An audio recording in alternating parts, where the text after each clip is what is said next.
again, everyone. I hope we're all doing well. I think I'm officially on day 40 of self-quarantine, self-isolation, whatever you want to call it. Today I want to talk about some more hip opening stretches. This is more of a series that I kind of do all at once together. And I do it pretty much every day to stretch out the hip flexors and the hamstrings and just the hips in general. These are really good for people that sit all day, for anyone that does a sport that's tough on their hip flexors like running. It's good for equestrians to help loosen things up. So here we go. It's going to be a little sort of yoga-esque, but I'll show you how to do each exercise or each stretch specifically, and then I'll go through the whole series that I do together because it has a little bit of a nice flow to it. So we're gonna start. So I always start this in downward dog, and this is really good for the calves and the hamstrings. So I start in downward dog, and the first of these, there's three of them. The first of the three is basically a low lunge. I think it's also, people call it a runner's stretch.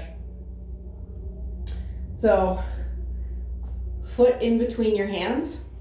Now don't collapse. For all of these, you want to still keep a pretty good engaged core. So just make sure you're not collapsing into your hands, collapsing into your fingers. So I like to lift up just a second just to make sure that I'm where I need to be. And then put your back knee down. You can either keep your foot flexed or you can have the top of your foot on the ground. That's fine too. And you can stay here. But what you want to do is just kind of lean forward into that stretch, and you should feel it right in here. Do the other side here. So you should feel it right in here, right in those hip flexors. Now you can either stay here and just lean forward, or you can, my head's cut off by this. That's all right. Or you can straighten your torso. You just want to make sure you're not hyperflexing in your back. If you feel any back discomfort at all, you're either not engaging your core enough or just don't go that far. Go as far as you feel comfortable. And then I often also put my arms up overhead. And I hold these each for about 3 breaths, so that's probably about 10 to 15 seconds. So that's the first one. The second one, again, coming from downward dog, is bring your leg through, and if you've ever done pigeon, that's what we're about to do. Top of the foot on the ground. This foot should be sort of underneath your belly. Here, I'll turn around so that maybe you can see it a little bit better this way. So as you can see, this foot is sort of under my belly. It's not straight out like this, so you can do it like that too. I mean, this one has so many variations. You can do it however works best for you. I kind of like to keep it kind of tucked in a little bit, though you can move it out if you want. You'll feel this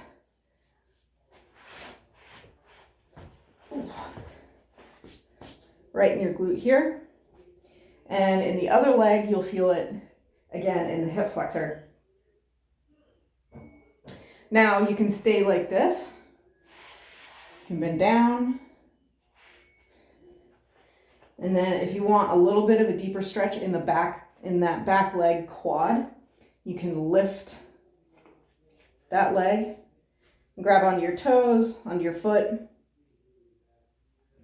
And then what I like to do to get a little bit of a deeper stretch, and again, guard your back. If this is uncomfortable on your back, don't do it.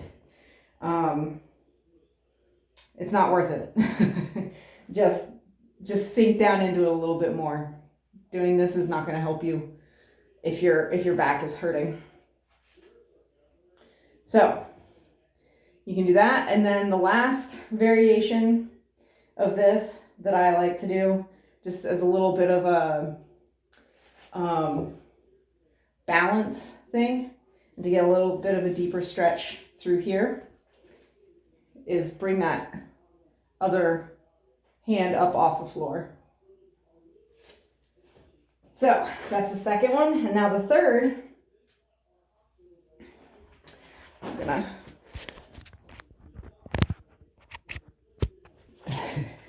there we go, that's a little better.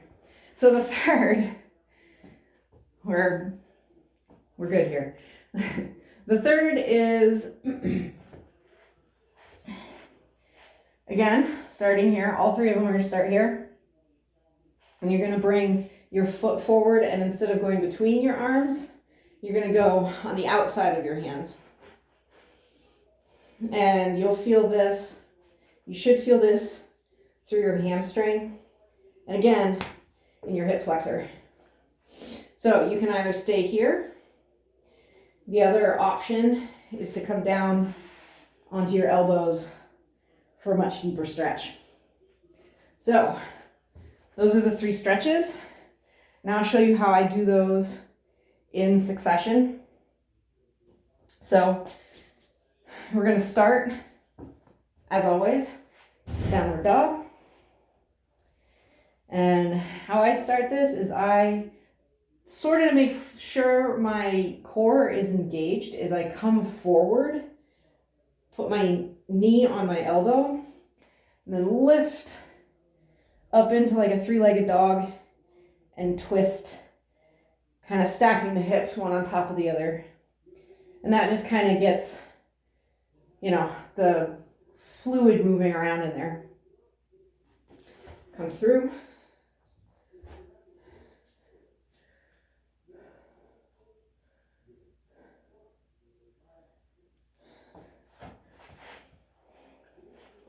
On the other side.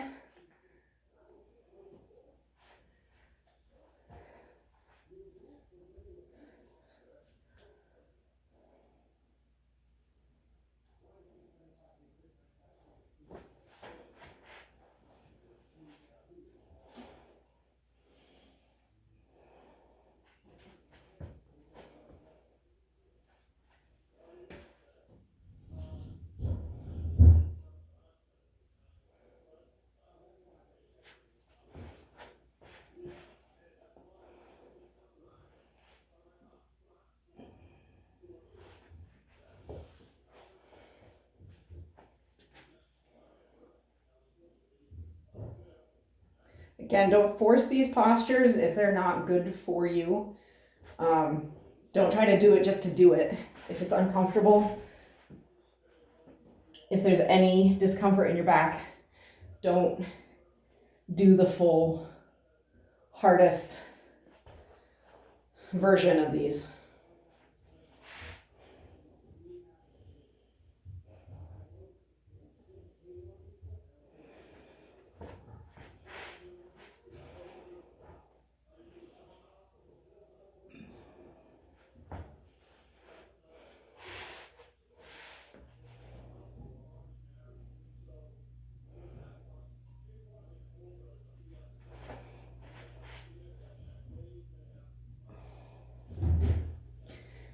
And that's that.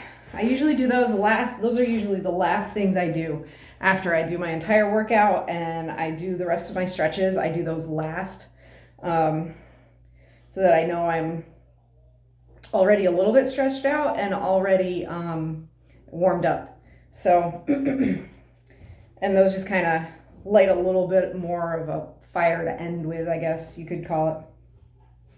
But those are really good for to open all. I always feel much looser in my hips when I do those.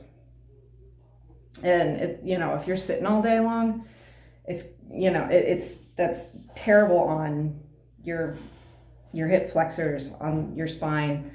So those are good that's a really good sequence to stretch all that out, and it flows really nicely. I just like doing it. So I hope that helps, and happy working out, everyone. We're almost, there's light at the end of the tunnel.